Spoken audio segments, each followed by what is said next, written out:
सर्वसामान्यांसाठी good news. पेट्रोलपेक्षा 20 रुपयांनी स्वस्त केंद्र सरकारचं नवं E85 इंधन लॉन्च. मंडळी, दररोजच्या पेट्रोलच्या खर्चाने हैराण झाला आहात का? मग ही बातमी तुमच्यासाठीच आहे. केंद्र सरकारने आता E85 नावाचं नवीन इंधन बाजारात आणलं आहे, जे सध्या पेट्रोलपेक्षा प्रति लिटर तब्बल 20 रुपयांनी स्वस्त असणार आहे. हरदीप सिंग पुरी यांनी दिल्लीमध्ये या इंधनाचे अनावरण केले. E85 इंधनामध्ये 80 ते 85% इथेनॉल आणि उर्वरित पेट्रोल असते. मात्र हे इंधन फक्त फ्लेक्स फ्यूल वाहनांमध्येच वापरता येणार आहे. सुरुवातीला देशातील 48 सरकारी पेट्रोल पंपांवर हे इंधन उपलब्ध होणार आहे.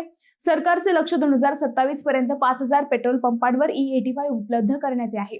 सरकारच्या मते या इंधनामुळे पेट्रोलवरील खर्च कमी होईल, परकीय चलनाची मोठी बचत होईल आणि प्रदूषणातही घट होईल. तसेच इथेनॉल उत्पादन वाढल्यामुळे ऊस आणि इतर पिकांमधून शेतकऱ्यांनाही मोठा आर्थिक फायदा होण्याची शक्यता आहे.